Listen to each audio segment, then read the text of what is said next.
Om Ajnanatimirandasya Jnananjana Shalakaya Chakshurunmilitam Dhena Tasmai Shri Gurave Namah. Om Namo Bhagavate Vasudevaya. Om Namo Bhagavate Vasudevaya. Om Namo Bhagavate Vasudevaya. Om Namo Bhagavate Vasudevaya. Om Namo Bhagavate Vasudevaya. Om Namo Bhagavate Vasudevaya. So we reach the 5th canto, 18th chapter. The prayers uttered by the Lord, to the Lord, by the residents of Jambudvip. Beginning with text 18. Oh wait. Om Ram Rim Rum Om. Oh yeah, we haven't done this one yet.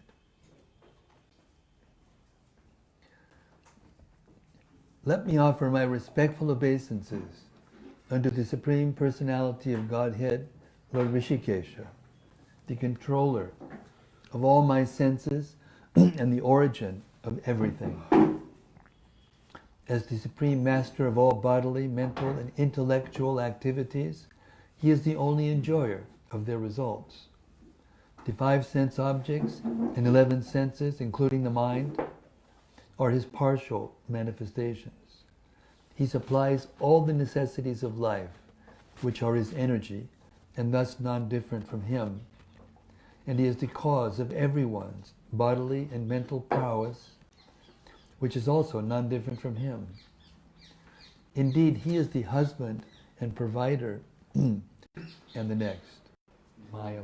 Oh, this is different. We definitely left off the previous verse. Okay, thank you. The fact checker has spoken. In this verse, the word Maya is further explained in regard to how the Lord expands his mercy in different ways. Parasya Shaktir Vividai Vishruyate. The energies of the Supreme Lord are understood in different ways. In this verse, he is described as the original source of everything, even our body, senses, mind, activities, prowess, bodily strength, mental strength, and determination for securing the necessities of life. Indeed, the Lord's energies can be perceived in everything. As stated in Bhagavad Gita, Rat Soham Mapsakonteya, the taste of water is also Krishna. Krishna is the active principle of everything we need for our maintenance. This verse, offering respectful obeisances unto the Lord, was composed by Rama, the goddess of fortune, and is full of spiritual power. Under the guidance of his spiritual master, everyone should chant this mantra and thus become a complete and perfect devotee of the Lord. One may chant this mantra for complete liberation from material bondage, and after liberation, one may continue to chant it while worshipping the Supreme Lord in Vaikuntha Loka. All mantras, of course, are meant for this life and the next life, as Krishna himself confirms in Bhagavad Gita. Satatam kirtyato mam yatantascha divarvataha namasyantas chamam bhaktya nitya yukta upasate. Always chanting my glories, endeavoring with great determination, bowing down before me, the great souls perpetually worship me with devotion. A devotee who both in this life and the next chants the Mahamantra or any mantra is called Nitya Yukto Pasaka. Text 19. My dear Lord, you are certainly the full independent master of all the senses.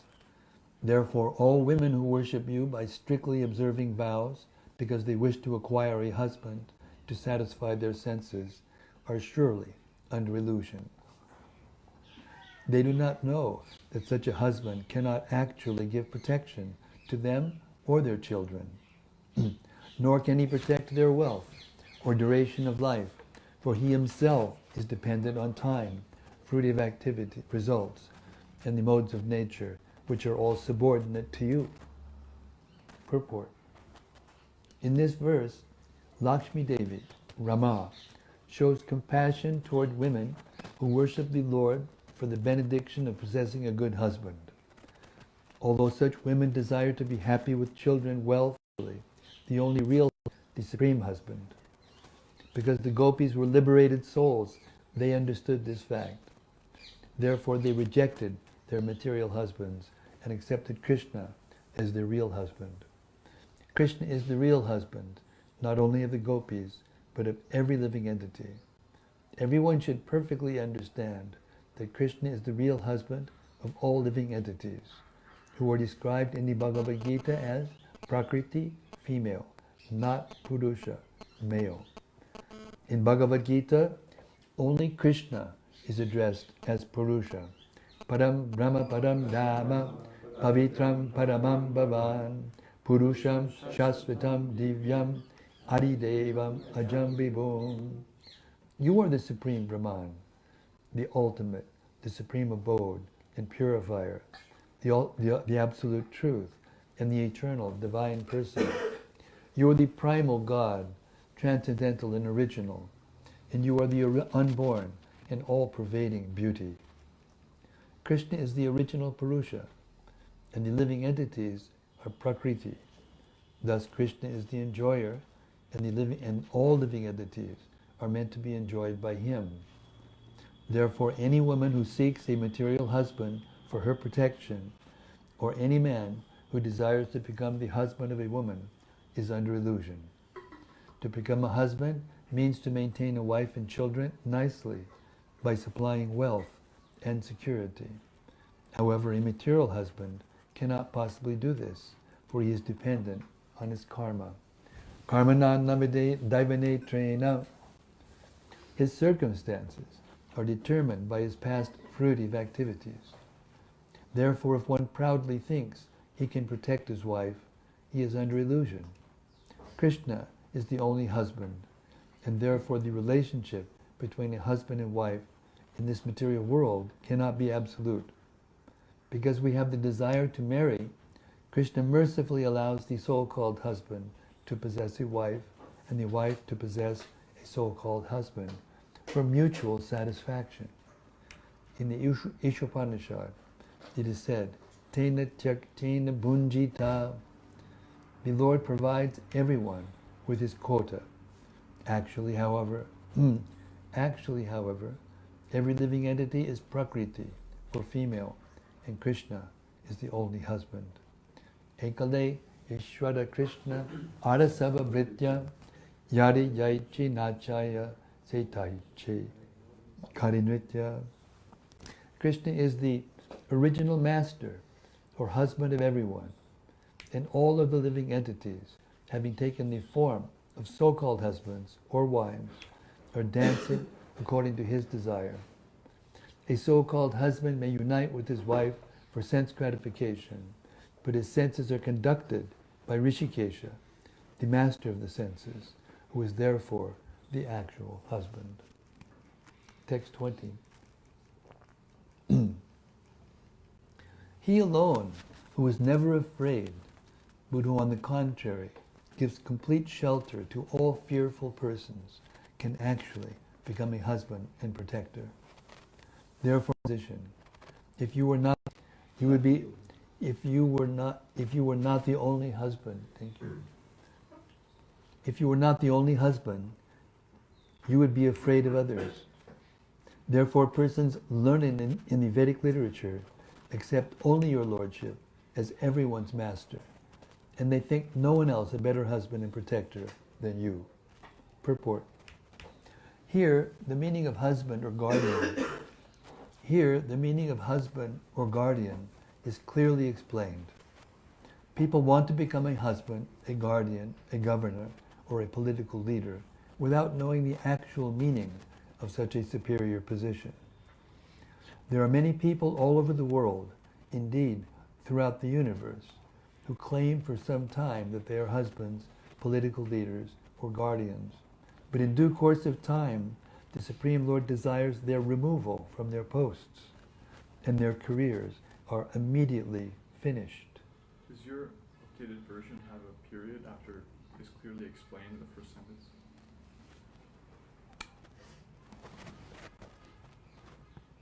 Mine doesn't. Yeah, he had I'm sorry. And their careers are immediately finished? The first sentence of the purport is clearly explained. Here only. Here itself. There should be a period. Is there a period there? No, there's a comma. Okay, I'm not going to know. Sorry.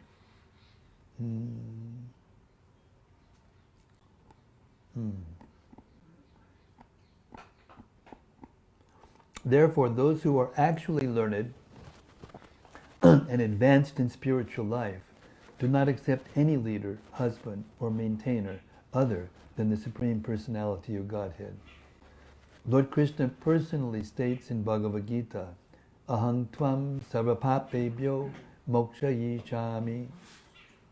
I shall deliver you from all sinful reactions. Krishna is not afraid of anyone. On the contrary, everyone is afraid of Krishna. Therefore, he can actually give protection to a subordinate living entity. Since so-called leaders or dictators are completely under the control of material nature, they can never give complete protection to others, although they claim this ability due to false prestige. Nate vidu swargadiktim hi Vishnu. People do not know that real advancement in life consists of accepting the Supreme Personality of Godhead as one's master. Instead of deceiving themselves and others by pretending to be all-powerful, all political leaders, husbands and guardians should spread the Krishna consciousness movement so that everyone can learn how to surrender to Krishna, the Supreme Husband.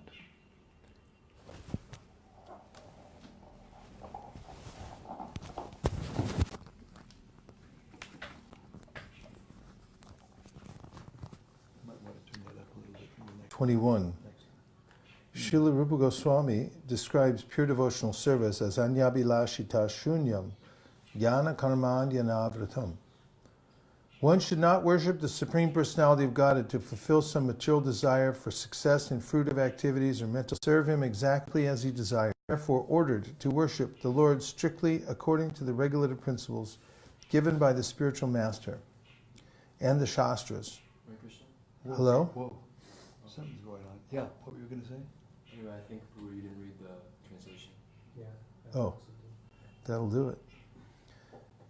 21. My dear Lord, you automatically fulfill all the desires of a woman who worships your lotus feet in pure love. However, if a woman worships your lotus feet for a particular purpose, you also quickly fulfill her desires. But in the end, she becomes broken-hearted and laments. Therefore, one need not worship your lotus feet for some material benefit. Purport. Srila Rupa Goswami describes pure devotional service as anyabhilashita shunyam jnana karmanyanavrtam. One should not worship the Supreme Personality of Godhead to fulfill some material desire for success in fruitive activities or mental speculation. To serve the lotus feet of the Lord means to serve Him exactly as He desires. The neophyte devotee is therefore ordered to worship the Lord strictly according to the regulative principles given by the spiritual master and the Shastras. By executing devotional service in that way, he gradually becomes attached to Krishna, and when his original dormant love for the Lord becomes manifest, he spontaneously serves the Lord without any motive. This condition is the perfect stage of one's relationship with the Lord.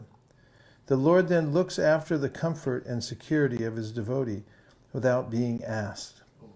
Krishna promises in Bhagavad Gita 9:22, Ananyas chintayanto mam yejana paripasate tesham nityabdi yuktanam yogakshemam bahamyaham. The Supreme Lord personally takes care of anyone who is completely engaged in his devotional service. Whatever he has, the Lord protects, and whatever he needs, the Lord supplies. Therefore, why should one bother the Lord for something material? Such prayers are unnecessary. Srila Vishwanath Chakravarti Thakur explains that even if a devotee wishes the Lord to fulfill a particular desire, the devotee should not be considered a sakama bhakta, a devotee with some motive. In the Bhagavad Gita 7:16, Krishna says, Chaturvida bhajante mam jana sukritino arjuna arto jignasa artarti jnani cha bharatarshava. O best among the Bharatas, Arjuna, 4 kinds of pious men render devotional service unto me: the distressed, the desirer of wealth, the inquisitive, and he who is searching for knowledge of the Absolute. The Arta and the Artarti, who approach the Supreme Personality of Godhead for relief from misery or for some money, are not Sakama Bhaktas, although they appear to be. Being neophyte devotees, they are simply ignorant. Later in Bhagavad Gita, the Lord says, Udara sarva evaite. They are all magnanimous, Udara. Although in the beginning a devotee may harbor some desire, in due course of time it will vanish. Therefore, the Srimad Bhagavatam enjoins akama sarvakamo va mokshakama udadadi tivrena bhakti yogena yacheta purusham param. A person full of all material desire for liberation must by all means worship the Supreme Whole, the Personality of Godhead. Even if one wants something material, he should pray to no one else but the Lord to fulfill his desire. If one approaches a demigod for the fulfillment of his desires, he is to be considered nashtabhuti, bereft of all good sense. Krishna says in Bhagavad Gita 7:20, Kamaistaiste hrityajnana prabhadyante nyadevata tam tam niyamamasaya prakritya niyatasvaya. Those whose minds are distorted by material desires surrender unto demigods and follow the particular rules and regulations of worship according to their own natures. Lakshmi Devi advises all devotees who approach the Lord with material desires that according to her practical experience, the Lord is Kamadeva, and thus there is no need to ask him for anything material. She says that everyone should simply serve the Lord without any motive. Since the Supreme Personality of Godhead is sitting in everyone's heart, he knows everyone's thoughts, and in due course of time, he will fulfill all desires. Therefore, let us completely depend on the service of the Lord without bothering him with our material requests. Kesava Maharaj, would you like to explain that? What it means that those who are asking for something material aren't Sakama devotees in this context? Because you had brought it up a few days ago also. Only if you feel like it. I'm in the mood to hear. I'm in the mood to hear. Well, you had a question to elucidate the point? I had a question. Go ahead. You were mentioning that even if one approaches the Lord with a material motive, harbor, that was the word. Even if one is harboring some material desires while worshiping Krishna, then eventually those desires will be removed. And I was just curious, what exactly would that look like? 2018 Sadhaka, planet Earth. In Dhruva Maharaj's example, we saw that he was overwhelmed by the darshan of the Lord, and he considered that his desires were nothing more than broken glass in relative to his intense revelation. So what would that experience look like for us? For Kesava Maharaj has come alive. These rallies.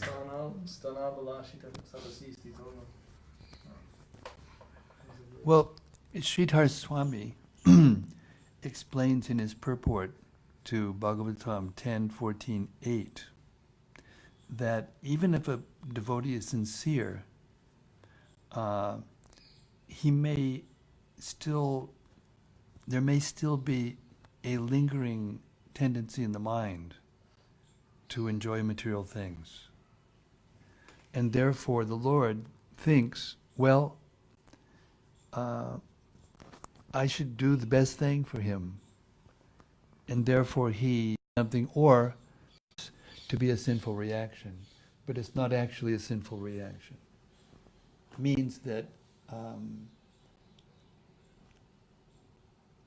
the Lord is, what's the word? Administering medicine.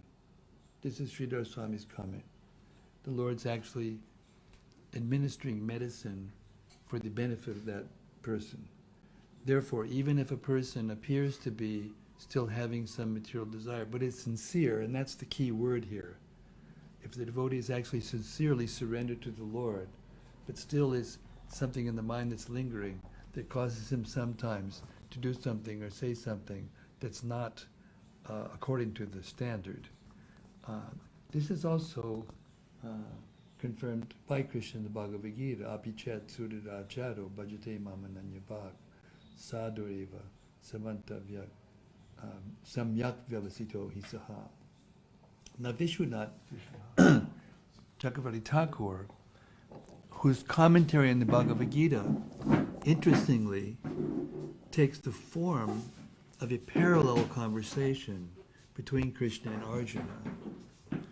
When Arjuna hears that from Krishna, then he says, well, surely you don't mean,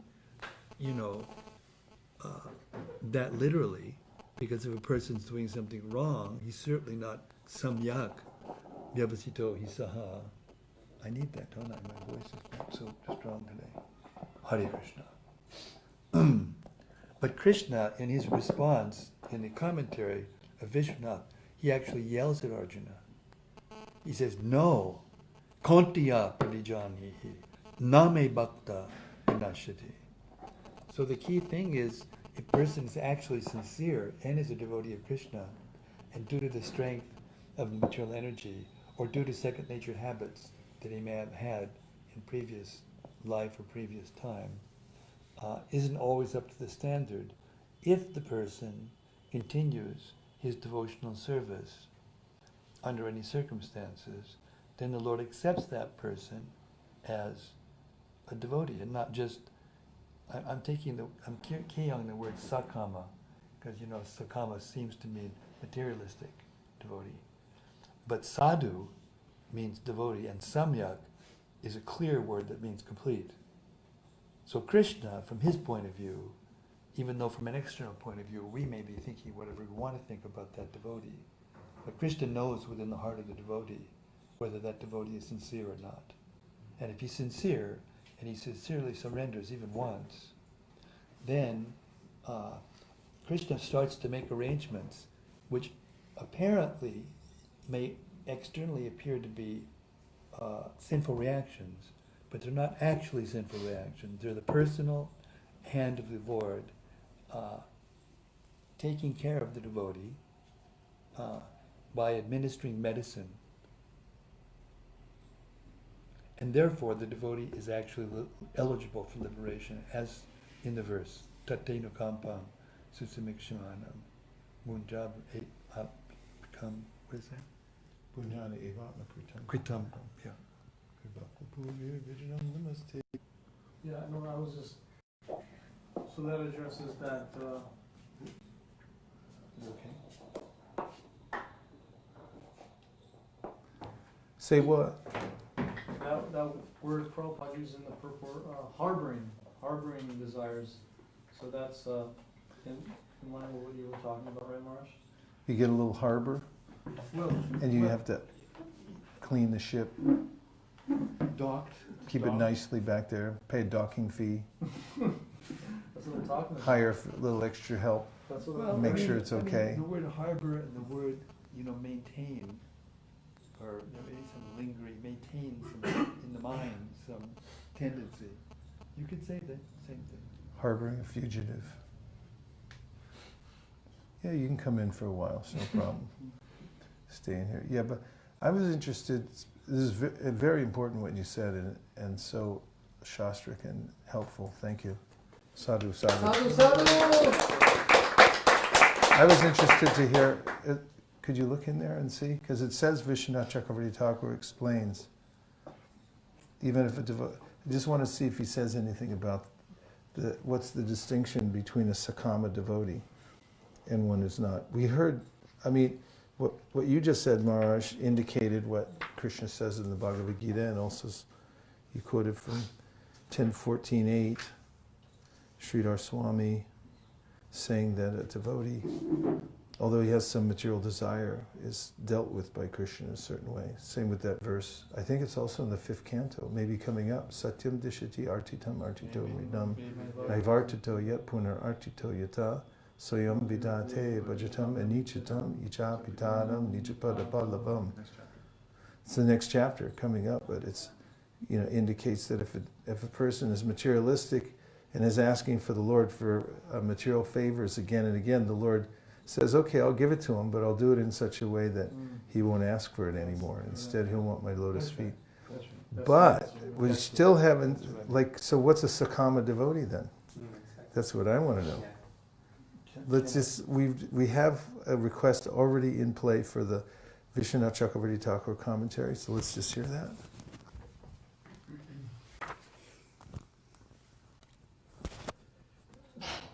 Our representative from Iran, Shamya Prash, will now read the commentary from Vishwanath Chakravarti Thakur. Guess someone's got to represent that country. So the translation to the previous verse: O Lord, the woman who desires to worship your lotus feet has all her desires fulfilled. You also give the result to a woman who worships with a material desire. I keep telling you that, but just don't listen to me. You speak too fast. Not everyone's mind goes as fast as your tongue. Okay, go right ahead. I think you got the message. O Lord, the woman who desires to worship your lotus feet has all her desires fulfilled. You also give the result to a woman who worships with a material desire, because when the result is finished, she will suffer. Commentary by Vishwanath Chakravarti Thakur. However, if one worships without material desires, all those desires are all fulfilled. If one worships... 1 second. We'll just greet A Roman. saint is...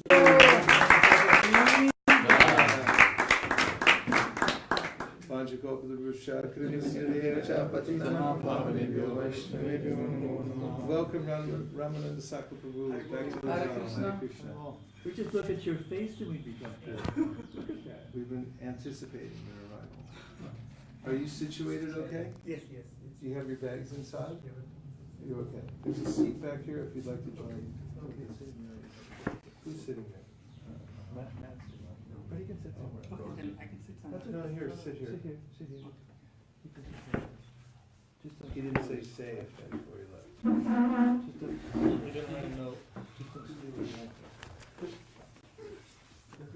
Okay, take 4 on the commentary. Let's try this again. However, if one worships without material desires, all those desires are all fulfilled. If one worships with desire, one attains only that one result, which is temporary. The woman who especially, bracket ni, this is referring to a part of the verse, desires worship of you, with the qualities just described, tasya, without other desires, receives all desirable objects. She becomes nishkama. The woman who worships you to attain other results is given only one result, because after enjoying the result, when the result is finished, she will experience suffering. Though she later becomes nishkama, she is called sakama. Thus, the devotees who desire the Lord are not called sakama. This is the conclusion. Those who desire other things suffer. It is said that Lakshmi, seeing something unfavorable to that person's nature, scolds such a person. However, it will be explained later that even the person who performs sakama bhakti should be considered successful. Now, Prabhupada, in his purport of that verse, Abhijat Sudadan Chado, I think he kind of paraphrases this when he says that this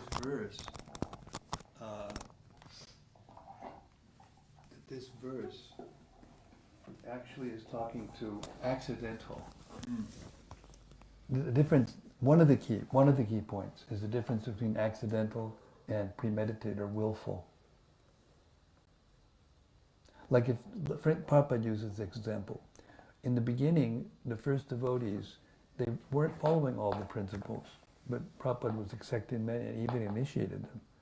And you can read in Shamasundar's book real funny kinds of anecdotes in which he explains how Prabhupada would be walking down the street right out of Frederick Street, and they were in the coffee shop having a cigarette and a cup of coffee or something.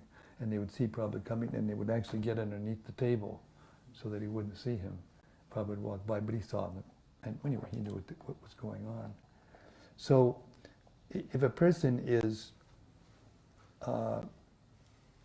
surrendered, but due to a habit and due to the force of circumstances or the powerful material energy, sometimes slips. Not that a person willfully does something sinful, but really doesn't desire. These devotees were sincere. They were surrendered to Prabhupada. They just couldn't. It was just a habit. So the sentence Accidentally. here is that even if a devotee wishes, the devotee should not be considered a sakama devotee, a devotee with some motive. He goes on to quote Bhagavad Gita 7:16, Chatur Vidabhajanti Mam. Then he says, the Arta and Artarti who approach the Supreme Personality of Godhead for relief from misery or for some money are not sakama bhaktas, although they appear to be. Being neophyte devotees, they are simply ignorant. Later in Bhagavad Gita, the Lord says, Udara sarva evaite, they are all magnanimous, udara. Although in the beginning a devotee may harbor some desire, in due course of time it will vanish. Therefore the Srimad Bhagavatam enjoins akama, sarvakama, etc. Even if one wants something material, he should pray to no one but the Lord to fulfill his desire. If one approaches a demigod for fulfillment of his desire, he is to be considered a nashta buddhi, bereft of all good sense, kamais taister, etc. Lakshmi Devi advises all devotees who approach the Lord with material desire that according to her practical experience the Lord is Kamadeva, and thus there is no need to ask him for anything material. She says that everyone should simply serve the Lord without any motive. Since the Supreme Personality of God is sitting in everyone's heart, he knows everyone's thoughts, and in due course of time he will fulfill all desires. Therefore let us completely depend on the service of the Lord without bothering him with our material requests. Yes? Who is the Sakama devotee then? Because it's been explained, but who would fall into the category of Sakama? Well, so far what I'm left with is, as long as there's some impetus to serve the Lord, even if you have mixed desire, then that's so powerful that it will overcome whatever worldliness is still there based on everything that's been offered into evidence so far, including Apichet Sudaracharo, and then Shri Prambhavati Dharmatma, Shri Prambhavati Dharmatma.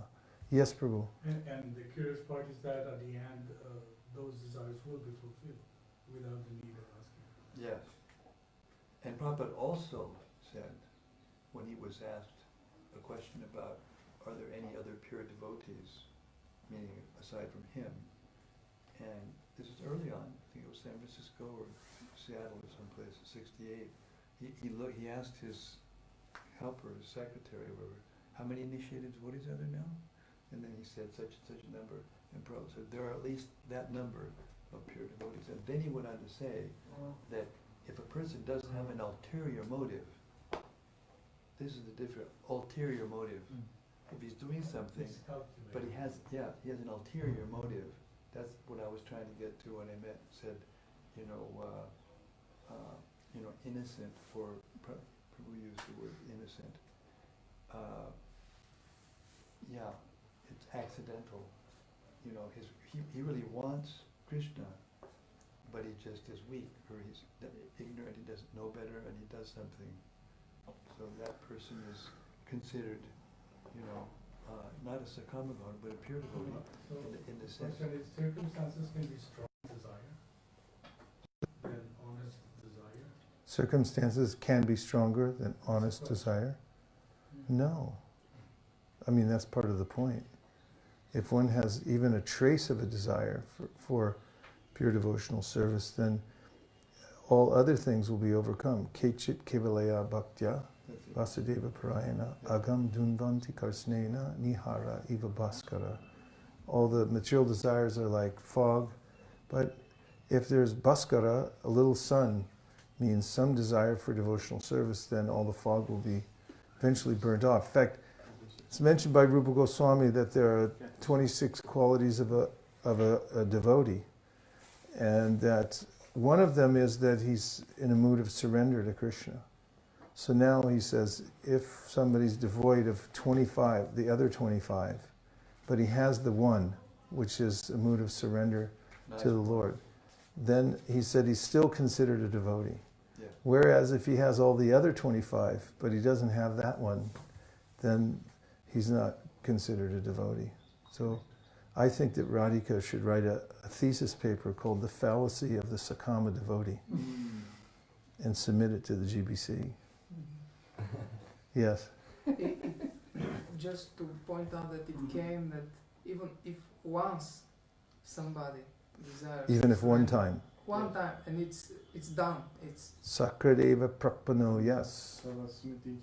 Well, no, we shouldn't think that it's done. I mean, But with we love, should- we were entering something into evidence. Go ahead, finish. Avayam sarvada tasmai dadami tadvatamano. And That Lord Ram says in the Ramayana that if one surrenders me unto me just once, Sakrid, Sakrit, one time. and then from that time on, I will completely free him from fear. That's the essence of the verse. Yeah, it's also it's said in another way that he becomes my ward. I always take care of him from that time forward, because he made that sincere intention. He may forget the sincere intention, but still Krishna doesn't forget that he surrendered that one time. Havi Prabhu? I understand also by that, since always I've heard that a devotee who has sincerely served once, from there on, Krishna takes him by the hand, even though it looks like circumstances are against him, or he goes even to the hellish place. He's taken by the hand to be reformed or to be enlightened. Yeah. Correct. Last point. I was just thinking about, like, at least, one may not be sincere. They may actually, they're not sincere, and How do you know that? well, one can only know for oneself, right? Is that true? Well, if somebody's thinking like that about themselves, they're probably sincere. Well, if one is not sincere, hypothetically, then Krishna. Then what's the use of dealing with a Well, hypothetical? I'm just, it's. If they're not sincere, they're not really a devotee. It's a positive note I'm ending on. So then Krishna will, even if. Radhika now. Yes? Later, Prabhupada is saying that according to Vishwanath Chakravarti Thakur, so that, he explained, but this is not the general understanding. The general understanding,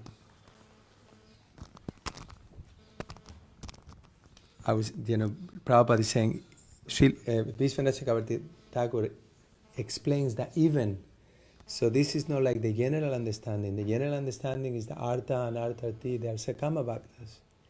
But Vishwanath Chakravarti Thakur, he usually takes like a very, liberal. I don't know the word liberal, but it's very merciful, like, even in that purport of Apichet Sudaracharo, he's very devotional, and he sees things in a very kind of have a very broad perspective. But the general understanding is that Artha and Artharthi, they are Sakama. That was, we read everywhere else. So I think it's just in this verse to give us like another perspective of, a broader perspective of how to see the bodies. Do you have some pramanam or no? Yeah, I was just mentioning that. You have the smoking gun? If you do, please produce it Just now. about the point of Sakama devotees Smoking also gun. get mercy later on. Okay. It just takes longer. Kavi Prabhu, did you have a last point? Well, it's the fact that four classes of men surrender to Krishna. And even those who are motivated materially, they're going to be purified, so it's all Yeah, that's good. mentioned here. Udara, they're all called magnanimous because they're approaching Krishna. Calls them fire souls. Smoking gun. Okay, last point. Smoking gun. Go ahead. You've got a really Go kind ahead of on. skeptical look in your eye. You don't Just really want watch to it really inside. give this Okay. Lord Chaitanya and the Panchatattva, this is described in the 12th chapter, 9th chapter of Adi Lila Chaitanya Charitamrita, that they distributed love of Krishna, not considering who was fit and who was not fit. So there's a special condition that happened after Lord Chaitanya came that gave more leniency or more facility to devotees who are, or people who have still lingering bad habits. They're anarchically challenged. Let's be Anarchically politically, challenged. let's be politically correct about this. I'm anarchically challenged. I'd like an exemption, please. Okay, which verse are we on, Shamri Pras? Text 22. 22. I thought we just finished that. Okay. O Supreme Unconquerable Lord, when they become absorbed in thoughts of material enjoyment, Lord Brahma and Lord Shiva, as well as other demigods and demons, undergo severe penances and austerities to receive my benedictions. But I do not favor anyone, however great he may be, unless he is always engaged in the service of your lotus feet. Because I always keep you within my heart, I cannot favor anyone. In this verse, it states that she does not bestow her favor on any materialistic person. Although sometimes a materialist becomes very opulent in the eyes of another materialist, such opulence is bestowed upon him by the goddess Durga Devi. A material expansion of the goddess of fortune, not by Lakshmi Devi herself. Those who desire material wealth worship Durga Devi with the following mantra: Dhanam Dehi Rupam Dehi Rupavati Bharyam Dehi. O worshipful Mother Durga Devi, please give me wealth, strength, fame, a good wife, and so on. It's like the anti Nadanam Najanam. By pleasing Goddess Durga, one can obtain such benefits. But since they are temporary, they result only in Maya Sukh, illusory happiness. As stated by Prahlad Maharaj, Maya Sukhaya Bharam Udvahato Vimudhan. Those who work very hard for material benefits are vimudhas, foolish rascals, because such happiness will not endure.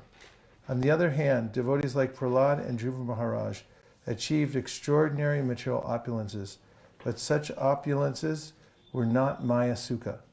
When a devotee acquires unparalleled opulences, they are the direct gifts of the goddess of fortune, who resides in the heart of Narayan. The material opulences of a person obtains by offering prayers to the goddess Durga are temporary, as described in Bhagavad Gita, Antavat tupalam tesham tadbhavatyul pamedasam. Men of meager intelligence desire temporary happiness. We have actually seen that one of the disciples of Bhaktisiddhanta Saraswati Thakur wanted to enjoy the property of his spiritual master, and the spiritual master, being merciful toward him, gave him the temporary property, but not the power to preach the cult of Chaitanya Mahaprabhu all over the world. That special mercy of the power to preach is given to a devotee who does not want anything material from his spiritual master, but wants only to serve him. The story of the demon Ravana illustrates this point. Although Ravana tried to abduct the goddess of fortune, Sita Devi, from the custody of Lord Ramachandra, he could not possibly do so. The Sita Devi he forcibly took with him was not the original Sita Devi, but an expansion of Maya, or Durga Devi. As a result, instead of winning the favor of the real goddess of fortune, Ravana and his whole family were vanquished by the power of Durga Devi. Shrististiti pralaya sadhana shakti rekha. 23. O infallible one, your lotus palm is the source of all benediction. That's nice. Therefore, your pure devotees worship it, and you very mercifully place your hand on their heads. I wish that you may also place your hand on my head, for although you already bear my insignia of golden streaks on your chest, I regard this honor as merely a kind of false prestige for me. You show your real mercy to your devotees, not to me. Of course, You are the supreme absolute controller, and no one can understand your motives. Purport. In many places, the Shastras describe the Supreme Personality of Godhead as being more inclined toward his... plainly says that his Lord Brahma, Lord Shiva, Lord Sankarsana, the original cause of creation, the goddess of fortune, or his own self. Elsewhere in Srimad Bhagavatam 10.9.20, Shukadeva Goswami says, Nemam virincho na bhavo nashrir apyanga sangshraya prasadam lebire gopi yata prapya vimuktidat. The Supreme Lord, who can award liberation to anyone, showed more mercy toward the gopis than to Lord Brahma, Lord Shiva, or even the goddess of fortune, who is his own wife and is associated with his body. Similarly, Srimad Bhagavatam 10.47.60 also says, Nayam Shriyonga Udnatena Rate Nayam Shriyonga Udnatantarate Prasada Swayoshitam Nalina Gandarucham Kutonya Raso Savesya Bujadanda Grihita Kanta Labda Shisham Yaduragad Rajasundaranam. The gopis received benedictions from the Lord that neither Lakshmi Devi nor the most beautiful dancers in the heavenly planets could attain. In the rasa dance, the Lord showed his favor to the most fortunate gopis by placing his arms on their shoulders and dancing with each of them individually. No one can compare with the gopis who received the causeless mercy of the Lord. In the Chaitanya Charitamrita, it is said that no one can receive the real favor of the Supreme Personality of Godhead without following in the footsteps of the gopis. Even the goddess of fortune could not receive the same favor as the gopis, although she underwent severe austerities and penances for many years. Lord Sri Chaitanya Mahaprabhu discusses this point with Yen Katabata in Chaitanya Charitamrita, Madhya 9.11, 131. Madhya 9.111 through 131.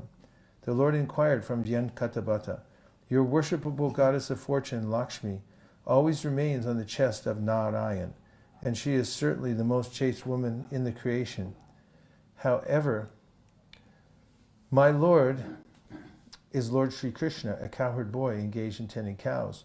Why is it that Lakshmi, being such a chaste wife, wants to associate with my Lord?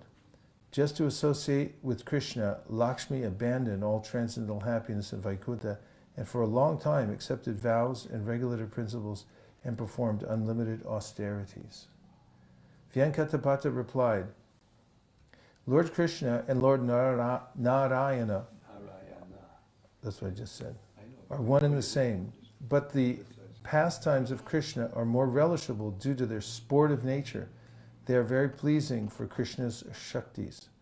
Since Krishna and Narayana are both the same personality, Lakshmi's association with Krishna did not break her vow of chastity. Rather, it was Krishna. The goddess of fortune chastity would not be damaged by her relationship with Krishna. Rather, by associating with Krishna, she can enjoy the benefit of the rasa dance. If she wanted to enjoy herself with Krishna, what fault is there? Why are you joking so about this? Lord Chaitanya Mahaprabhu replied, I know that there is no fault in the goddess of fortune, but still she could not enter the rasa dance. We hear this from the revealed scriptures. The authorities of Vedic knowledge met Lord Ramachandra in Dandakaranya, and by their penances and austerities they were allowed to enter into the rasa dance. But can you tell me why the goddess of fortune, Lakshmi, could not get that opportunity? To this, Vyankatapata replied, I cannot enter into the mystery of this incident. I am an ordinary living being. My intelligence is limited, and I am always disturbed. How can I understand the pastimes of the Supreme Lord? They are deeper than millions of oceans. Lord Chaitanya replied, Lord Krishna has a specific characteristic. He attracts everyone's heart by the mellow of his personal conjugal love. By following in the footsteps of the inhabitants of the planet known as Vrajaloka or Goloka Vrindavan, one can attain the shelter of the lotus feet of Sri Krishna. However, the inhabitants of that planet do not know that Lord Krishna is the Supreme Personality of Godhead. Unaware that Krishna is the Supreme Lord, the residents of Vrindavan, like Nanda Maharaj, Yashoda Devi, and the gopis, treat Krishna as their beloved son or lover. Mother Yashoda accepts him as her son and sometimes binds him to a grinding mortar. Krishna's cowherd boyfriends think he is an ordinary boy and get up on his shoulders. In Goloka Vrindavan, no one has any desire other than to love Krishna. The conclusion is that one cannot associate with Krishna unless he has fully received the favor of the inhabitants of Brajabhumi. Therefore, if one wants to be delivered by Krishna directly, he must take to the service of the residents of Vrindavan who are unalloyed devotees of the Lord. Text number 24. Shukadeva Goswami continued, in Ramyaka Varsha, in Ramyaka Varsha, where Vaisesika Manu rules, the Supreme Personality of Godhead appeared as Lord Matsya at the end of the last era, the Chakshusha Manvantar. Vaisesika Manu now worships Lord Matsya in pure devotional service and chants the following mantra. Ramyaka Varsha. It's ruled over by Ramyaka, who was one of the sons of Priyavrata. He had 9 sons by his first wife, and those 9 sons each took charge of one of the Varshas. Ramyaka was one of those sons. The first son was Nabi. What are the other ones? Pray tell. The first one was Nabi. The second one was Hari. The second one was Harivarsha. Oh, Kim Purusha. The third one was Harivarsha. The fourth one was Ilavrita. Then Hiranmaya. And then came Kuru. And after Kuru came after Bhadrashva came Ketumala. Ketumala came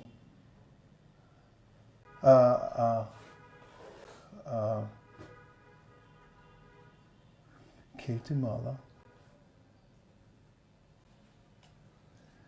Ketumala.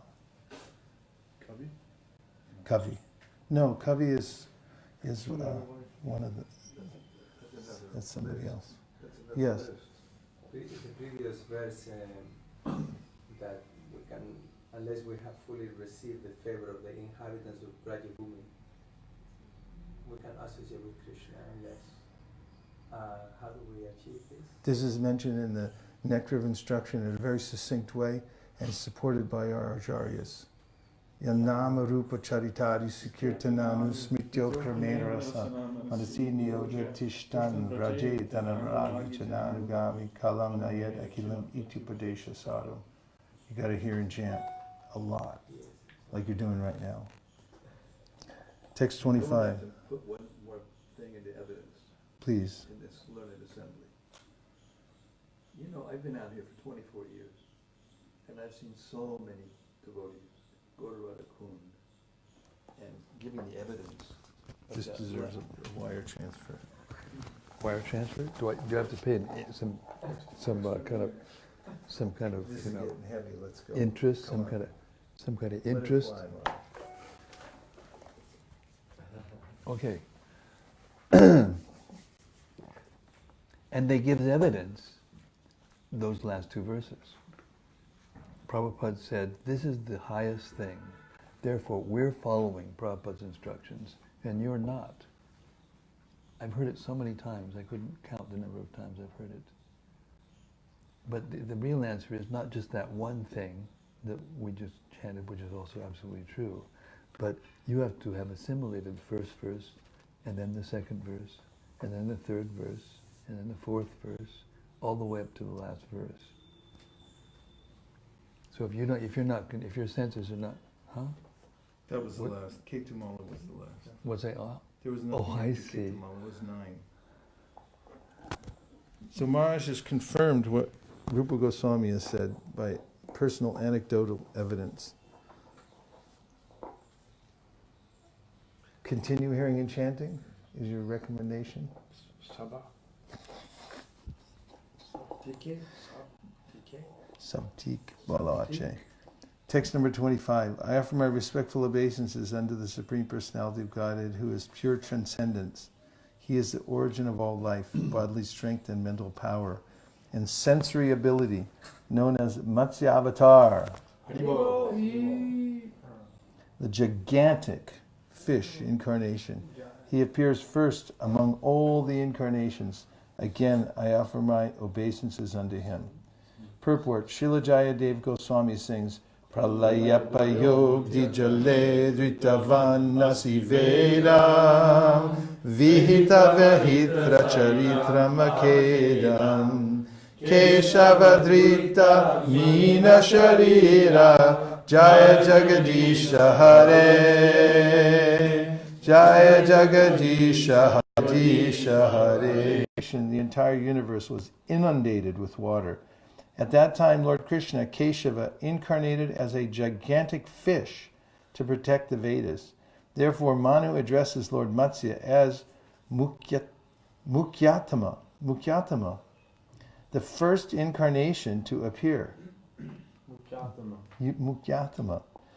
Fish are generally considered a mixture of the modes of ignorance and passion, but we must understand that every incarnation of the Supreme Personality of God is completely transcendental.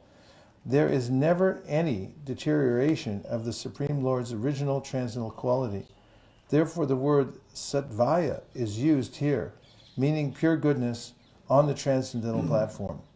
There are many incarnations of the Supreme Lord: Varaha Murti, the boar form; Kurma Murti, the tortoise form; Hayagriva Murti, the form of a horse, and so on. Yet we should never think any of them material.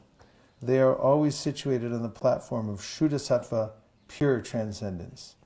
And that brings us to the Gayatri break. We'll be back here at 15 minutes after the hour. Thank you very much for tuning in. Don't go away. We'll be right back. Hare Krishna. Hare Krishna. Intermission. And if you're watching the World Series, tune out and watch here instead. My dear Lord, just as a puppeteer controls his dancing dolls and a husband controls his wife, your Lordship controls all the living entities in the universe, such as the Brahmanas, Kshatriyas, Vaishyas, and Shudras. Although you are in everyone's heart as the supreme witness and commander, and are outside everyone as well, the so-called leaders of societies, communities, and countries cannot realize you. Only those who hear the vibration of the Vedic mantras can appreciate you. Purport. The Supreme Personality of Godhead is Antarbahi, present within and without everything.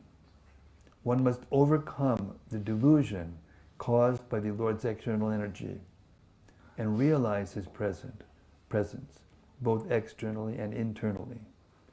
In Srimad Bhagavatam, Srimati Kunti Devi has explained that Krishna appears in this world nato natyadaro yata, exactly like an actor dressed as a player. In Bhagavad Gita, Krishna says, Ishwarak sarvabhutanam riddhasharjuna tishtati.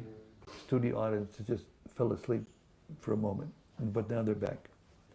The Supreme Lord is situated in everyone's heart, O Arjuna.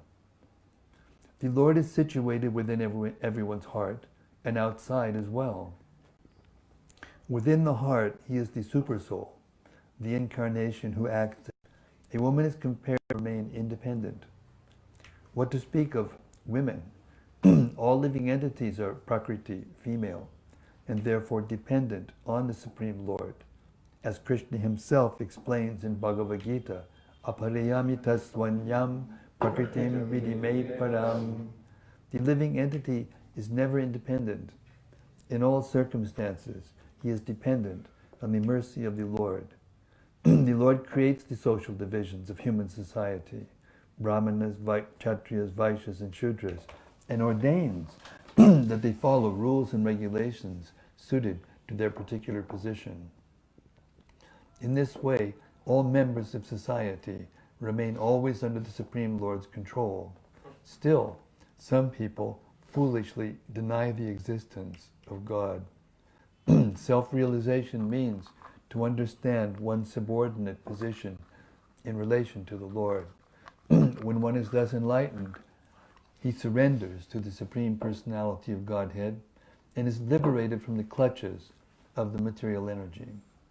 In other words, unless one surrenders to the lotus feet of the Lord, the material energy in its many varieties will continue to control him.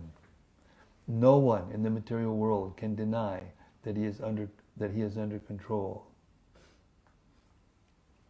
The Supreme Lord Narayana, who is beyond this material existence, controls everyone. The following Vedic mantra confirms this point. Eko Havai Narayana Asit. Foolish persons think Narayana to be on the platform of ordinary material existence. Because they do not realize the natural constitutional position of the living entity, they concoct names like Daridra Narayana, Swami Narayana, or Mithya Narayana. However, Narayana is actually the supreme controller of everyone. This understanding is self-realization. Text 27. My Lord, from the great leaders of the universe, such as Lord Brahma and other demigods, down to the political leaders of this world, all are envious of your authority.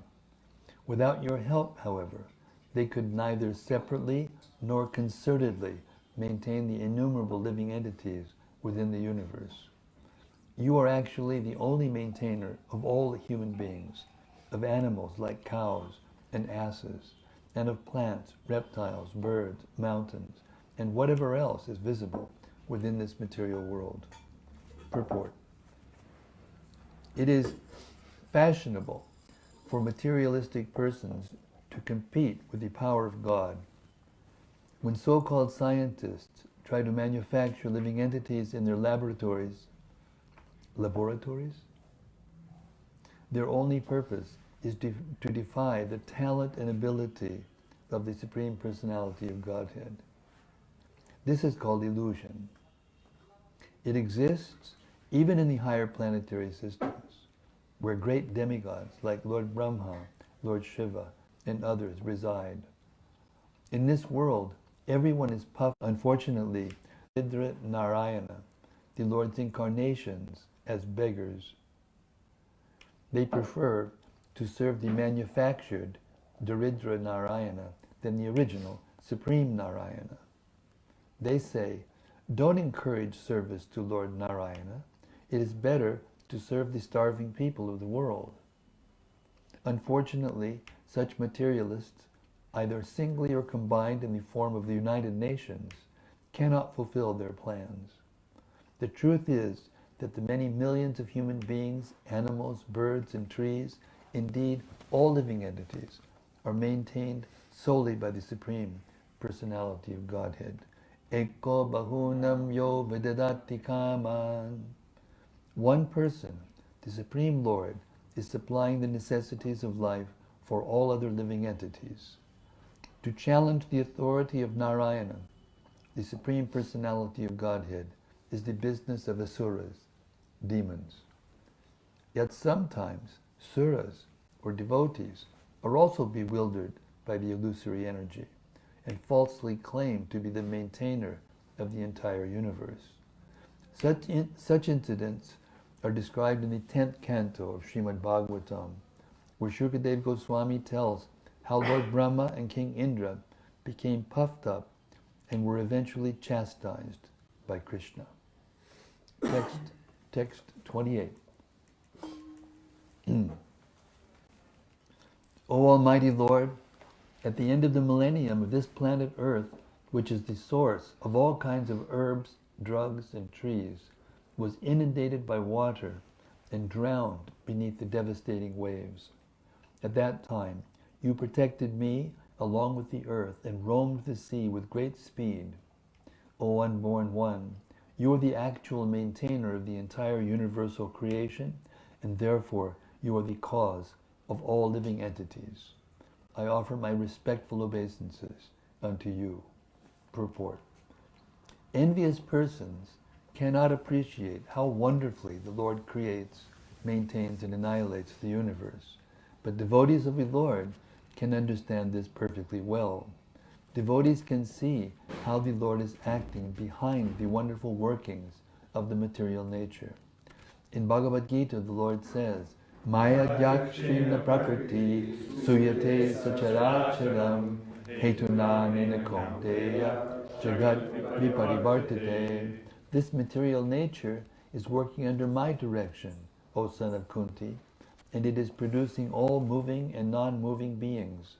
By its rule, this manifestation is created and annihilated again and again. All the wonderful transformations of nature are happening under the superintendence of the Supreme Personality of Godhead. Envious persons cannot see this, but a devotee, even though very humble and even if uneducated, knows that behind all the activities of nature is the supreme hand of the Supreme Being. Text 29.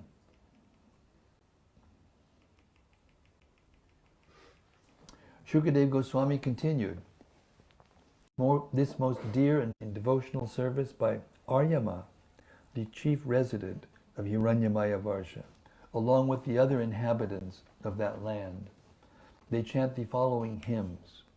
Purport. The word Priyatama, dearmost, is very significant in this verse. Each devotee regards a particular form of the Lord as most dear. Because of an atheistic mentality, some people think that the tortoise, boar, and fish incarnations of the Lord are not very beautiful. They do not know that any form of the Lord is always the fully opulent personality of Godhead. Since one of his opulences is infinite beauty, all the Lord's incarnations are very beautiful and are appreciated as such by devotees. Non-devotees, however, think that Lord Krishna's incarnations are ordinary material creatures, and therefore they distinguish between the beautiful and the not beautiful. A certain form of the Lord is worshipped by a particular devotee because he loves to see that form of the Lord. As stated in Brahma Samhita, Advaitam achyutamanadamananta rupam adyam purana purusham yamano vayam cha. The very beautiful form of the Lord is always youthful. Sincere servants of a particular form of the Lord always see that form as very beautiful, and thus they engage in constant devotional service to Him. Text 30. Quick question. Is this tortoise form is just deity form, right? All the forms that have been described in this Jambudvip is the deity form of the Lord. It's not the Lord himself, because we heard previously that the Lord is... There's no difference between the deity form of the Lord and the Lord himself.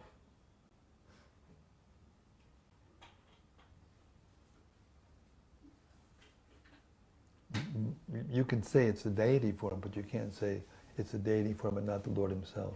That's not correct. So is the deity Yeah. or the form? But they're worshipping that form of the Lord. And the deity form is predominating in that place. But the Lord in the form of a tortoise that's in the side there, right? That's my question. I don't know. Do you know? It hasn't been described like that. I don't think I've never heard it. One way or the other. In the purport that in all these varshas, the deity form is the incarnation of the Lord according to Vishnu Chakravarti Thakur. I think it's the deity. The Lord is only worshiping his person as in his original form in Vaisesika. Right. So that's why the question is Well, this is not this is not in Vaikuntha. This is within the material world. Yeah. Yeah, it is the deity. That's when you had that question about the Brihad Bhagavatamrita. Yeah. And then Maharaj pointed out that there is the Mahapurusha who Yes. does person, but he's kind of an exception. But generally Yes, speaking, he's exceptional. Thank you. Oh, my- In this case, the Lord performs his pastimes in the material world also. Okay. And being entirely untinged by matter, you are perfectly situated in pure goodness. You move here and there in the water, but no one can discern your position. Therefore, I offer my respectful obeisances unto you, because of your transcendental position, you are not limited by past, present, and future. You are present everywhere as the shelter of all things, and therefore I offer my respectful obeisances unto you again and again. Purport.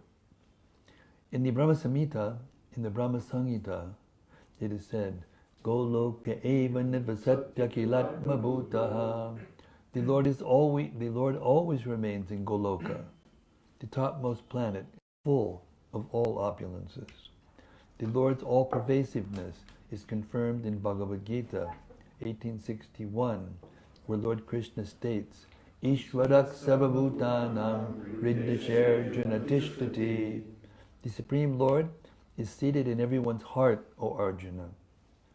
Elsewhere in Bhagavad Gita 15:15, the Lord says, Sarvasya chaham riddhisana vishno matak smritir jnanapapovanam cha.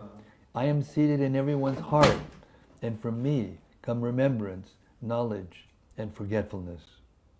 Therefore, although the Lord is present everywhere, he cannot be seen with ordinary eyes. As Aryama says, the Lord is anupalikshita sthana. No one can locate him.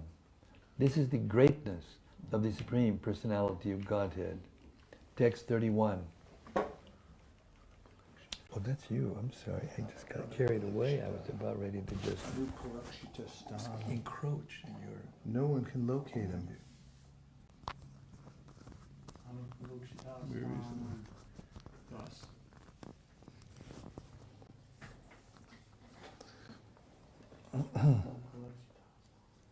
Ramyaka, Indrusprik. Indrasprik. 31. Bhadrashva, Hiranmaya, Ramyak, Hiranmaya. Now this is called showing off. They're showing off their ability to remember something. My dear Lord, this visible cosmic manifestation is a demonstration of your own creative energy. Since the countless varieties of forms within this cosmic manifestation are simply a display of your external energy, this Virat Rupa, universal body, is not your real form. Except for a devotee in transcendental consciousness, no one can perceive your actual form.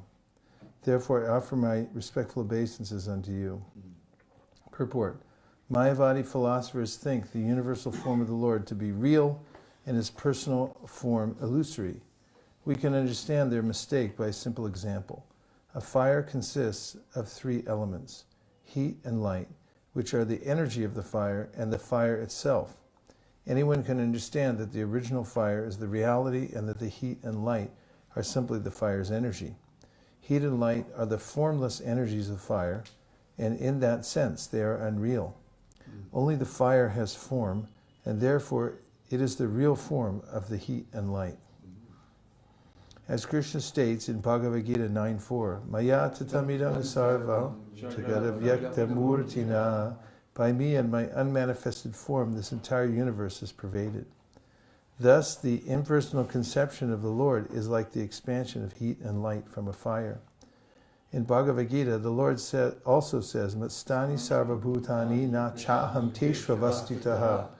The entire material creation is resting on Krishna's energy, either material, spiritual, or marginal.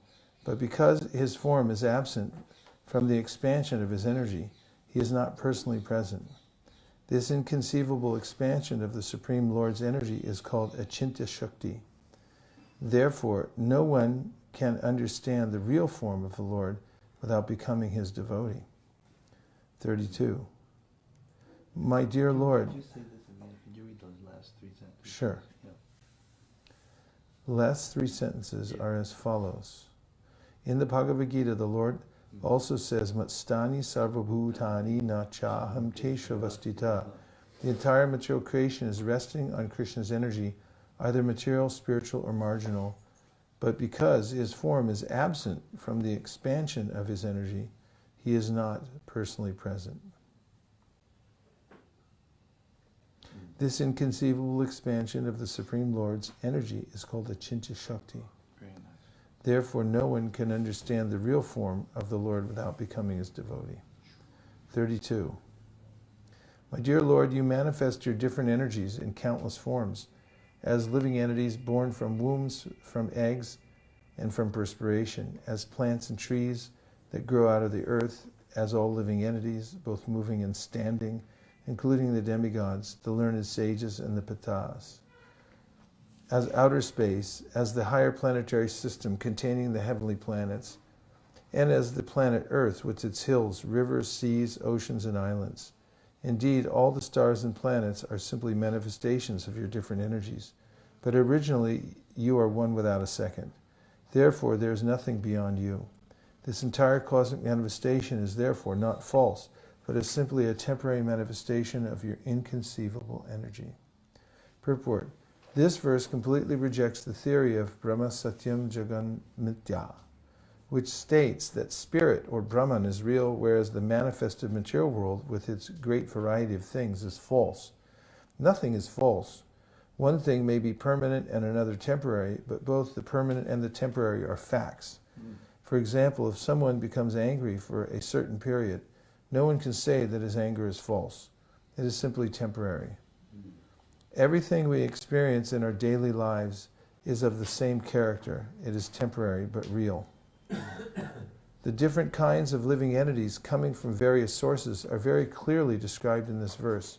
Some are born from a womb, and some, like certain insects, from human perspiration. Others hatch from eggs, and still others sprout from the earth. A living entity takes birth under different circumstances according to his past activities, karma. Although the body of the living entity is material, it is never false.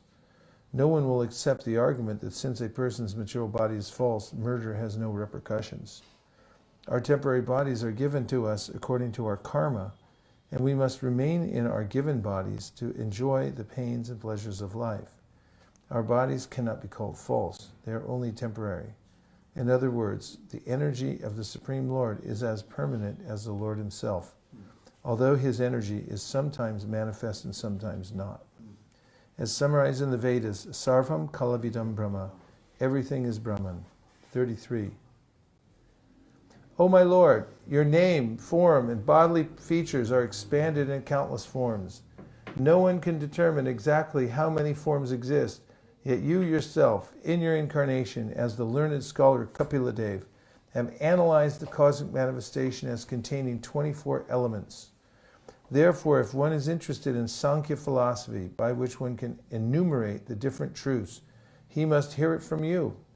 Unfortunately, non-devotees simply count the different elements and remain ignorant of your actual form. I offer my respectful obeisances unto you. Purport. Philosophers and scientists have been trying to study the entire cosmic situation and have been theorizing and calculating in different ways for millions and millions of years. However, the speculative research work of a so-called scientist or philosopher is always interrupted when he dies, and the laws of nature go on without regard for his work.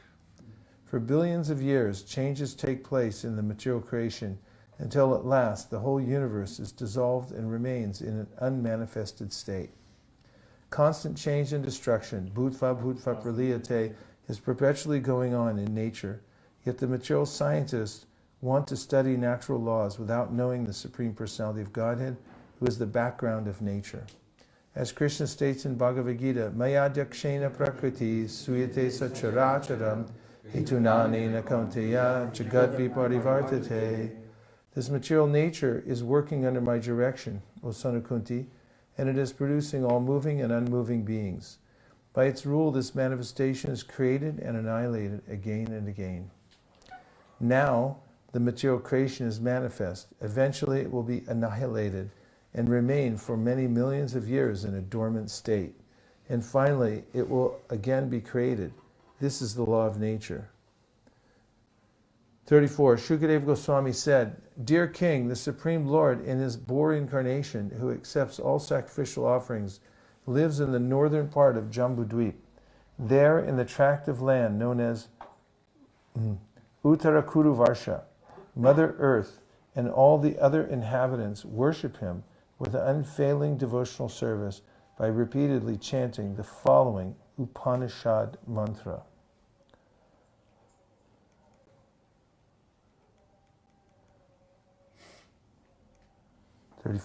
O my Lord, O Lord, we offer our respectful obeisances unto you as the gigantic person. Simply by chanting mantras, we shall be able to understand you fully. You are yajna, sacrifice, and you are the kratu, ritual. Therefore, all the ritualistic ceremonies of sacrifices are part of your transcendental body, and you are the only enjoyer of all sacrifices. Your form is composed of transcendental goodness. You are known as Triyuga because in Kali Yuga you appeared as a concealed incarnation and because you always fully possess the three pairs of opulences. Purport. Sri Chaitanya Mahaprabhu is the incarnation for this age of Kali.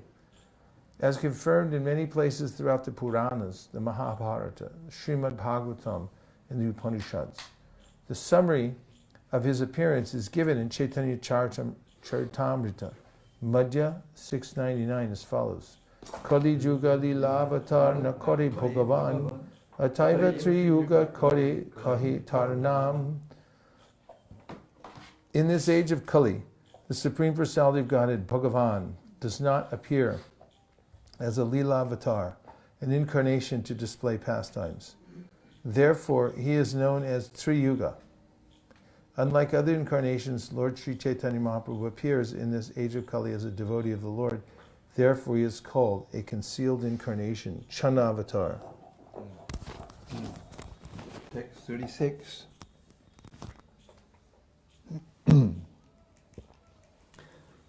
By manipulating a fire-generating stick, great saints and sages can bring forth the fire lying dormant within wood. In the same way, O Lord, those expert in understanding the absolute truth try to see you in everything, even in their own bodies. Yet you remain concealed. You are not to be understood by indirect processes involving mental or physical activities, because you are self-manifested. Only when because you are self-manifested, only when you see that a person is wholeheartedly engaged in searching for you, do you reveal yourself. Therefore I offer my respectful obeisances unto you. Purport. The word kriyartai means by performing ritualistic ceremonies to satisfy the demigods. The word vipaschita is explained in the Taittiriya Upanishad as follows. Satyam Jnanam Anantam Brahma Myo Veda Nihitam Guhayam Parame Vyoman So Shrinu Sarvan Kaman Saha Brahmana Vipaschati Teti. As Krishna states in Bhagavad Gita, Bahunam Janmana Mante Jnanamam Prapadyate. After many births and deaths, he who is actually in knowledge surrenders unto me. When one understands that the Lord is situated in everyone's heart and actually sees the Lord present everywhere, he has perfect knowledge. The word Jataveda means fire which is produced by rubbing wood. In Vedic times, learned sages could bring forth fire from wood. Jataveda also indicates the fire in the stomach, which digests everything we eat and which produces an appetite. The word Guda is explained in the Shvetashvatara Upanishad. Eko Devak Sarvabhuteshu Guda. The Supreme Personality of Godhead is understood by chanting the Vedic mantras. Sarvavyapi Sarvabhutantaratma. He is all-pervading, and he is within the heart of living entities. Karmadyaksha Sarvabhutadivasaha. He witnesses all activities of the living entity. Sakshi Chita Kevalo Nirgunascha. The Supreme Lord is the witness as well as the living force, yet he is transcendental to all material qualities. Text 37. The objects of material enjoyment, sound, form, taste, touch, and smell, the activities of the senses, the controllers of sensory activities, the demigods, the body, eternal time, and egotism are all creations of your material energy. Those whose intelligence has become fixed by perfect execution of mystic yoga can see that all these elements result from the actions of your external energy. They can also see your transcendental form as Supersoul in the background of everything. Therefore, I repeatedly offer my respectful obeisances unto you. Purport. The objects of material enjoyment, the sensory activities, attachment to sensual pleasure, the body, false egotism, and so on, are produced by the Lord's external energy, Maya. The background of all these activities is the living being, and the director of the living beings is the Supersoul. The living being is not the all in all. He is directed by the Supersoul. In Bhagavad Gita 15:15, Krishna confirms this. Sarvasya chaham hridhi sanavishto matak smritir jnanavapohanam cha. I am seated in everyone's heart, and from me come remembrance, knowledge, and forgetfulness. The living entity depends on the Supersoul for directions. A person advanced in spiritual knowledge, or a person expert in the practice of mystic yoga, yama, niyama, asana, and so on, can understand transcendence either as Paramatma or as the Supreme Personality of Godhead. The Supreme Lord is the original cause of all natural events. Therefore, he is described as Sarva Karana Karanam, the cause of all causes. Behind everything visible to our material eyes is some cause.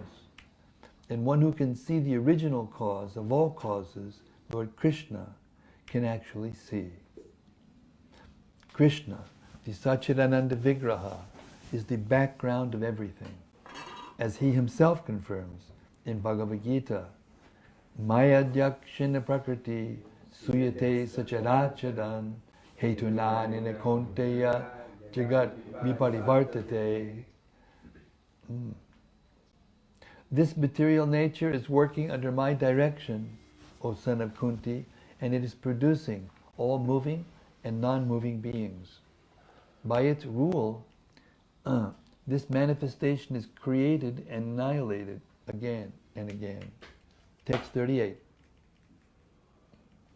O Lord, you do not desire the creation, maintenance, or annihilation of this material world, but you perform these activities for the conditioned souls by your creative energy. Exactly as a piece of iron moves under the influence of a lodestone, inert matter moves when you glance over the total material energy. Purport. Sometimes the question arises why the Supreme Lord has created this material world, which is so full of suffering for the living entities entrapped in it. The answer given herein is that the Supreme Personality of Godhead does not wish to create this material world just to inflict suffering on the living entities. The Supreme Lord creates this world only because the conditioned souls want to enjoy it. The workings of nature are not going on automatically. It is only because the Lord glances over the material energy that it acts in wonderful ways, just as a lodestone causes a piece of iron to move here and there. Because materialistic scientists and so-called Sankhya philosophers do not believe in God, they think that material nature is working without supervision. But that is not the fact. In Chaitanya Charitamrita, the creation of the material world is explained as follows. Yadyapi sankyamhani pradana karana yadahai te kavu nahi jagat trijana nija shrishti shakti prabhu sanchare pradane ishwarera shakti tabi hoye anta nirmane. Atheistic Sankhya philosophers think that the total material energy causes the cosmic manifestation, but they are wrong. Dead matter has no moving power, and therefore it cannot act independently. The Lord infuses the material ingredients with His own creative potency. Then, by the power of the Lord, matter moves and interacts. Sea waves are moved by the air, and air is created from ether. The ether is produced by the agitation of the three modes of material nature, and the three modes of material nature interact due to the Supreme Lord's glance over the total material energy.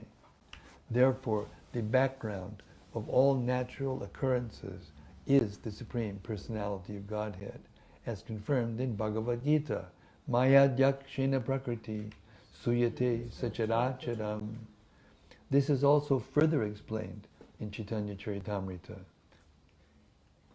Jagat Karana Nahi Prakriti Jadi Rupa Jada Rupa Shakti Sanchariya Thare Krishna Kari Kripa Krishna Shakti Prakriti Haya Guna Karana Agni Shakti Lauha Ashi Kariye Jadana.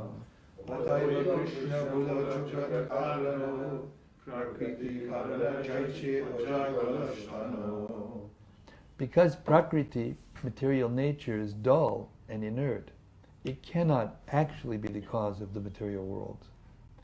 Lord Krishna shows His mercy by infusing His energy into the dull, inert material nature. Thus, Prakriti, by the energy of Lord Krishna, becomes the secondary cause, just as iron becomes red hot by the energy of fire. Therefore, Lord Krishna is the original cause of the cosmic manifestation. Prakriti is like the nipples on the neck of a goat, for they cannot give any milk. Thus, it is a great mistake on the part of the material scientists and philosophers to think that matter moves independently. Should that be a period before Prakriti? Where? Therefore, Lord Krishna is the original cause of the cosmic manifestation.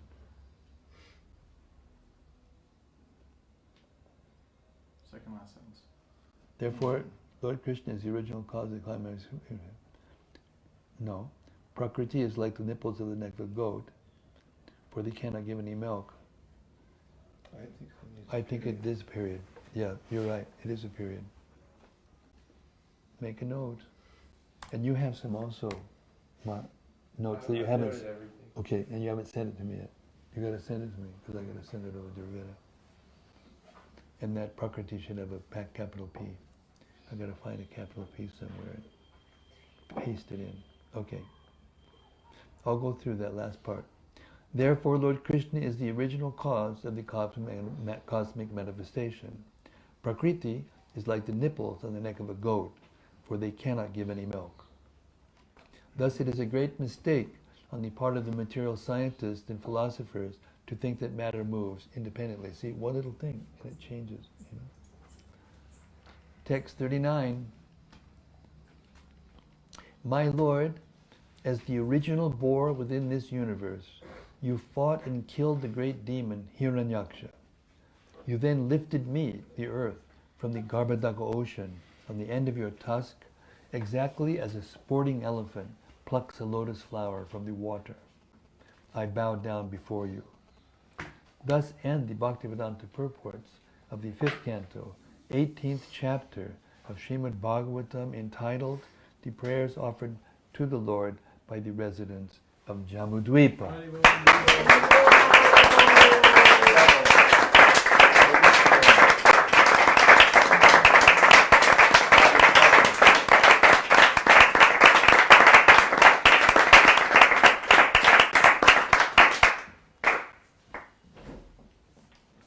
Also, you want to make a note at the end of each chapter, the letters AD Bhagavatam are in Roman rather than italic.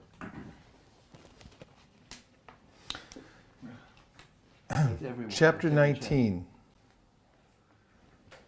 A description of the island of Jambudvip.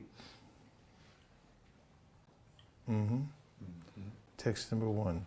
Srila Shukadeva Goswami said, "My dear king, in Kim Purusha Varsha, the great devotee Hanuman is always engaged with the inhabitants of that land in devotional service to Lord Ramachandra, the elder brother of Lakshmana, and dear husband of Sita Devi."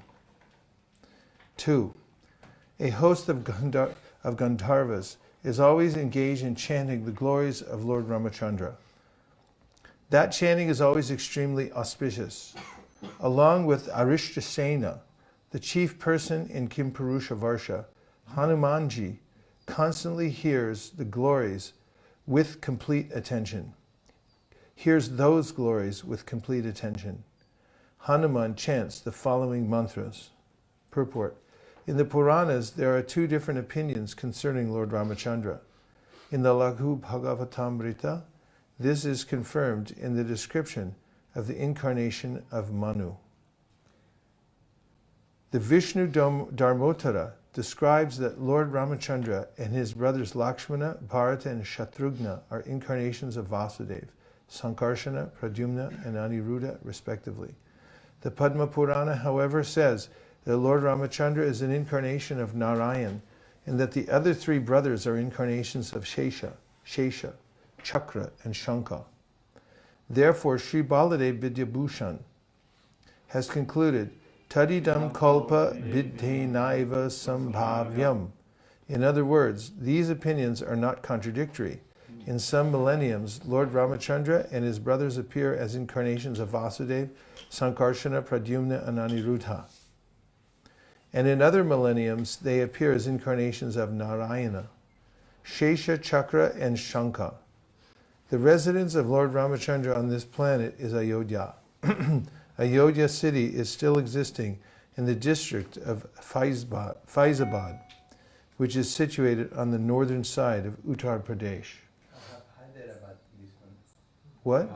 In this one it says Hyderabad. Good, the mistake. Which one, Hyderabad? Yes, definitely it's Hyderabad. No, but what word is Hyderabad? Faizabad? It says Ayodhya city is still existing in the district of Hyderabad. Oh yeah, we It's should situated leave that on in, the you northern know. side We of should the leave that in.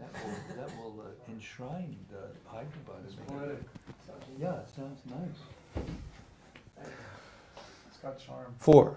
Let me please your lordship by chanting the Bij mantra Omkar. I wish to offer my respectful obeisances unto the personality of Godhead, who is the best among the most highly elevated personalities.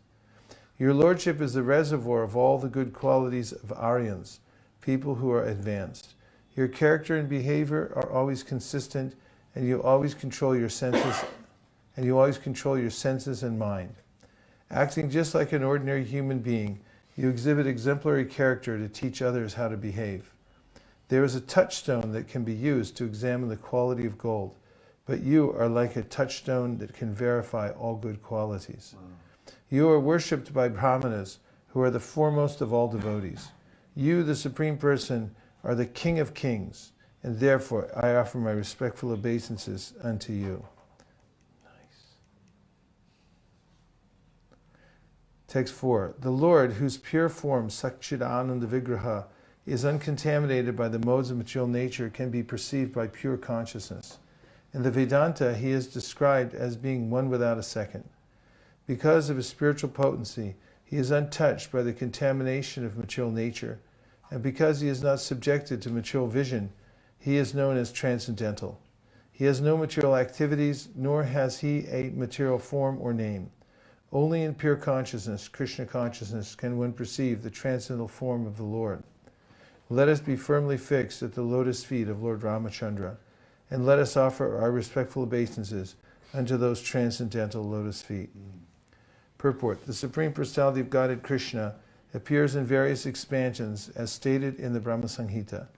Ramadi Murti Shutkalani Amena Trishtan Nana Bataram Akarod Bhuvaneshu Kintu Krishna Swayam Samababat Paramat Pumanyo Govindamadi Purusham Tamaham Bhajami. I worship the Supreme Personality of Godhead Govinda, who is always situated in various incarnations such as Rama, Nrsimha, and many sub-incarnations as well, but who is the original personality of Godhead known as Krishna and who incarnates personally also. Krishna, who is Vishnu Tattva, has expanded himself in many Vishnu forms, of which Lord Ramachandra is one. We know that the Vishnu Tattva is carried by the transcendental bird Garuda and is equipped with different types of weapons in 4 hands. Therefore, we may doubt whether Lord Ramachandra could be in the same category, since he was carried by Hanuman, not by Garuda, and had neither 4 hands nor the Shankha, Chakra, Gada, and Padma. Consequently, this verse clarifies that Ramachandra is as good as Krishna, Ramadi Muti Shukala. Although Krishna is the original Supreme Personality of Godhead, Ramachandra is not different from him.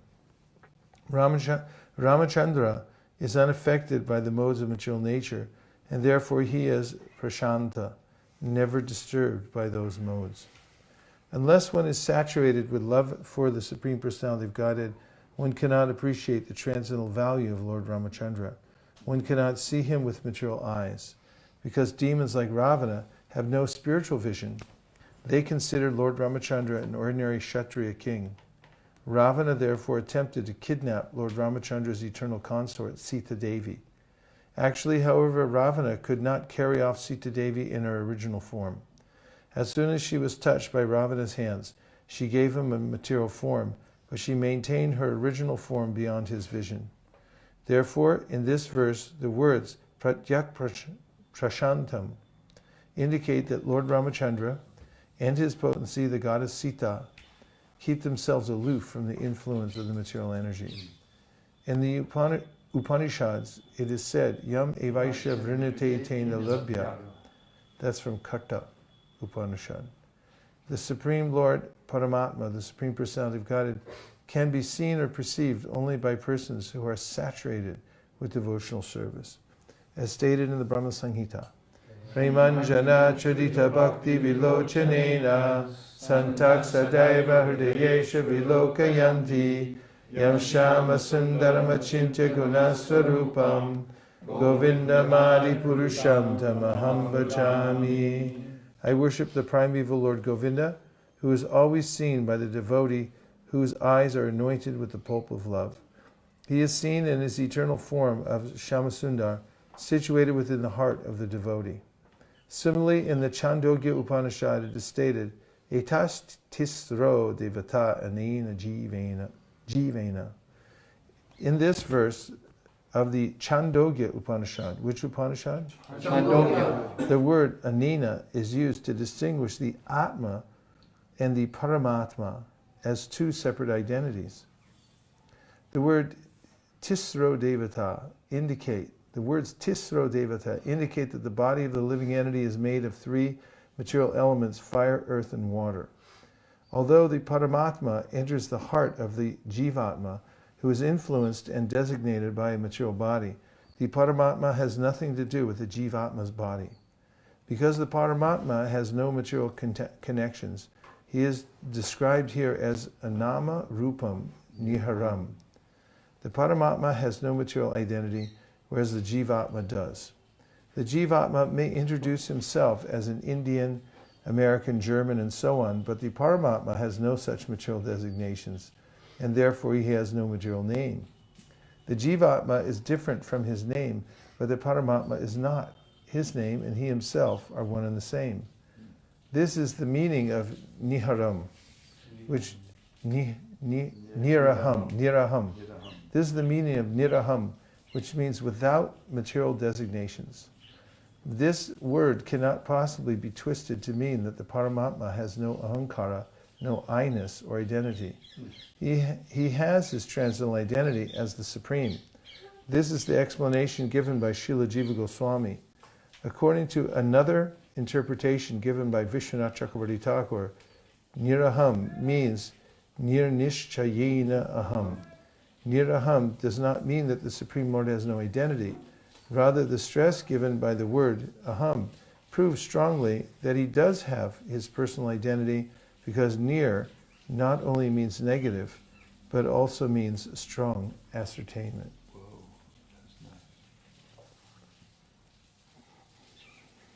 nice. 5 is yours. Go ahead. Go ahead. What is it called? Daily double. Daily double. Really? Text 5. It was ordained that Ravana, chief of the Rakshasas, could not be killed by anyone but a man. And for this reason, Lord Ramachandra, the Supreme Personality of Godhead, appeared in the form of a human being. Lord Ramachandra's mission, however, was not only to kill Ravana, but also to teach mortal beings that material happiness centered around sex life or centered around one's wife is the cause of many miseries.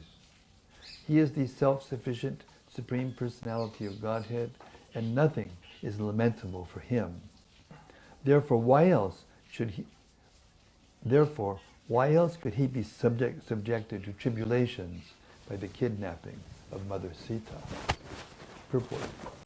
When the Lord appears in this universe in the form of a human being, he has two purposes, as stated in Bhagavad Gita.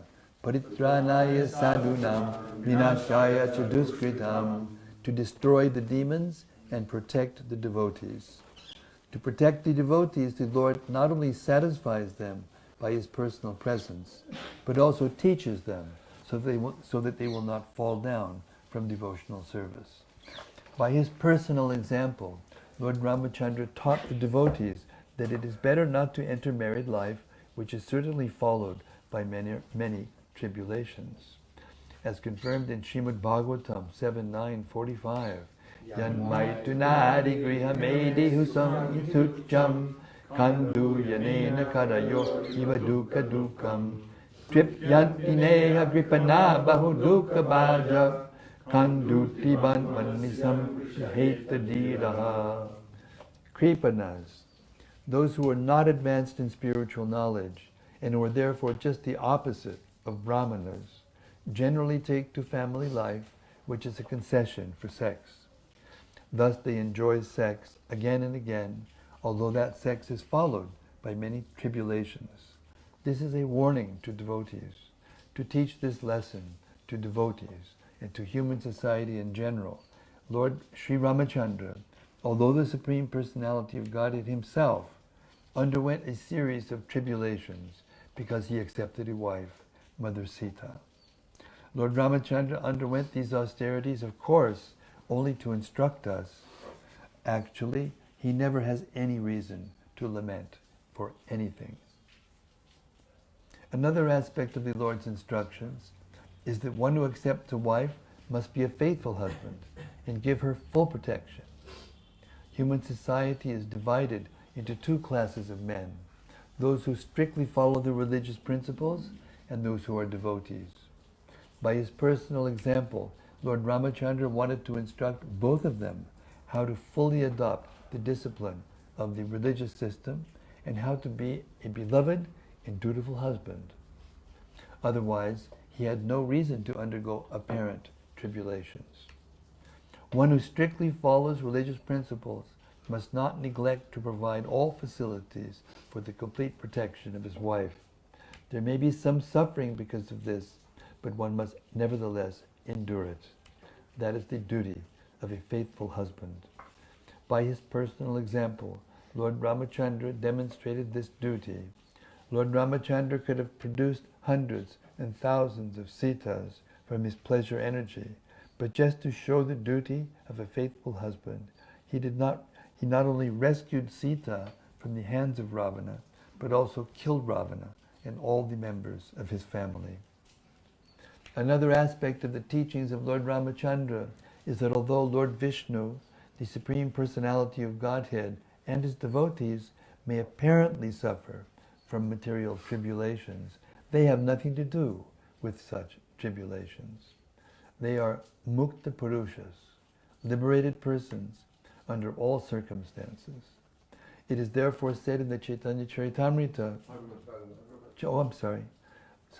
It is therefore said in the Chaitanya Bhagavata, Yatta deka vaishnavira vyaharara dukkha nishchaya janihataha paramananda dukkha. A Vaishnava is always firmly situated in transcendental bliss because of engagement in devotional service. Although he may appear to suffer material pains, his position is called transcendental bliss in separation, viraha. The emotions of a lover and beloved feel, the emotions a lover and beloved feel when separated from one another are actually very blissful, although apparently painful. Therefore, the separation of Lord Ramachandra from Sita Devi, as well as the consequent tribulation they suffered, is but another display of transcendental bliss. That is the opinion of Srila Vishwanath Chakravarti Thakur. And that brings us to the end of this morning's reading of the Srimad Bhagavatam. We thank everyone for joining us here for the live broadcast at Govardhan Studios, and everyone who's joined us online from various places around the world. We felt your presence very deeply, and we thank you for joining in to listen to this presentation of the Srimad Bhagavatam. We'll take it up again at 3:30 p.m. India Standard Time today, just a couple hours from now. So we invite everyone to please come back. Thank you very much. Go pray, Maharaja. Nitai Gaura Hari Bo, Hari Bo, Hari Bo, Nitai Gaura Hari Bo, Nitai Gaura Hari Bo, Hari Bo, Hari Bo, Nitai Gaura Hari Bo.